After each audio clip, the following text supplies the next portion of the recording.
ஒரு பூச்சிக்கடியால பெண்ணுக்கு கிடைச்சிருக்கு 1.29 லட்சம் ரூபாய். ஒரே ஒரு இரவு பயணத்தால பேருந்து நிறுவனத்துக்கு பெண் வைத்த செக்மேட். ஒரு சின்ன பூச்சியால நிகழ்ந்த நுகர்வோர் நீதிமன்ற வழக்கு.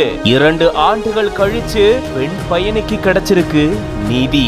ஆகஸ்ட் 16, 2022 அன்னைக்கு தீபிகா அப்படின்றவங்க மங்களூர்ல இருந்து பெங்களூருக்கு தனியார் பேருந்துல பயணம் செஞ்சிருக்காங்க.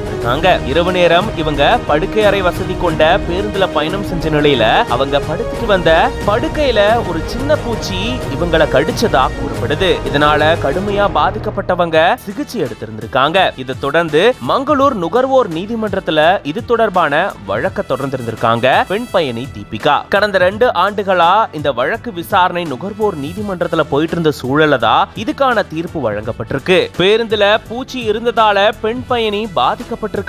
அதனால பாதிக்கப்பட்ட பெண்ணுக்கு உரிய நிவாரணத்தை சம்பந்தப்பட்ட பேருந்து நிறுவனம் வழங்கணும் அப்படின்னு அதிரடி தீர்ப்பு வழங்கி இருந்திருக்கு.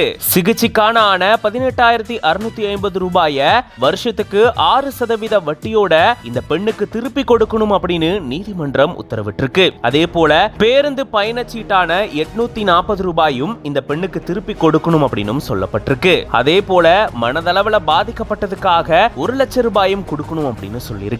இப்படி இந்த பெண்ணுக்கு கிட்டத்தட்ட 1.29 லட்சம் ரூபாய் நஷ்ட ஈடு வழங்கணும் அப்படின்னு நீதிமன்றம் உத்தரவிட்டிருக்கு. 45 நாட்களுக்குள்ள செலுத்தல அப்படின்னா 8% வட்டியோட திருப்பி தரணும் அப்படின்ற உத்தரவும் பிறப்பிக்கப்பட்டிருக்கு. இது பத்தின உங்களோட கருத்துக்களை கமெண்ட்ஸ்ல சொல்லுங்க. மேலும் பல செய்திகளுக்கு பிஹைண்ட் ரூட்ஸ் பேஜை ஃபாலோ பண்ணிக்கோங்க.